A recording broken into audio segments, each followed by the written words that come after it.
Со намера да ги намалат стравичните последици од сообраќајните несреќи, американските власти решија системите за автоматско сопирање да станат задолжителни. Одлуката, која ќе стапи на сила во септември 2029 година, ќе важи за сите нови патнички возила со тежина до 4.500 килограми. Иако повеќето автомобили веќе се опремуваат со вакви системи, долгиот период за имплементирање на новите правила е условен со потребата за усовршување на технологиите, бидејќи параметрите се поставени доста строго.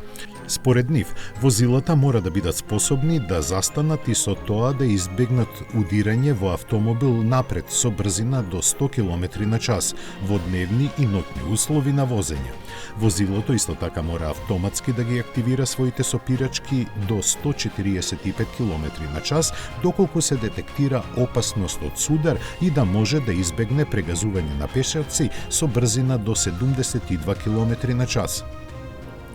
Според анализите, воведувањето на овие системи ќе спаси 360 човечки животи и спречи 24.000 повреди годишно, но и ќе заштеди милиарди долари за болнички лекувања, загубени работни часови и материјална штета. Статистиката во Соединетите Американски држави вели дека таму годишно се случуваат повеќе од 2 милиона судари со скоро 2000 загинати и 600.000 повредени лица.